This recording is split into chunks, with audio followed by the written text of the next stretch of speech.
Risk ম্যানেজমেন্টের আরেকটা গুরুত্বপূর্ণ বিষয় হল পজিশন সাইজিং। একই সেটআপ হলেও সবসময় একই লট নেওয়া ঠিক নয়।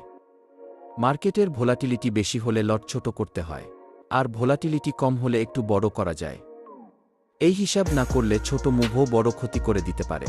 প্রফিটেবল ট্রেডাররা একটা জিনিস খুব ভালো বোঝে, তারা সব মুভ ধরতে যাবে না। তারা শুধু সেই মুভগুলোতে ট্রেড নেয় যেখানে তাদের অ্যাডভান্টেজ আছে।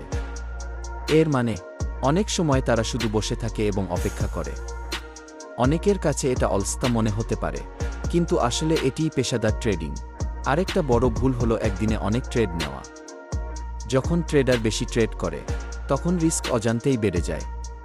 প্রফিটেবল ট্রেডার বরং কম ট্রেড করে কিন্তু ভালো ট্রেড করে, কারণ তারা জানে কোয়ালিটি ট্রেডই অ্যাকাউন্ট বাড়ায়।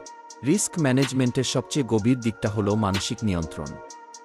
যদি একজন ট্রেডার নিজের আবেগ নিয়ন্ত্রণ করতে না পারে, তাহলে সে কখনো রিস্ক নিয়ন্ত্রণ করতে পারবে না।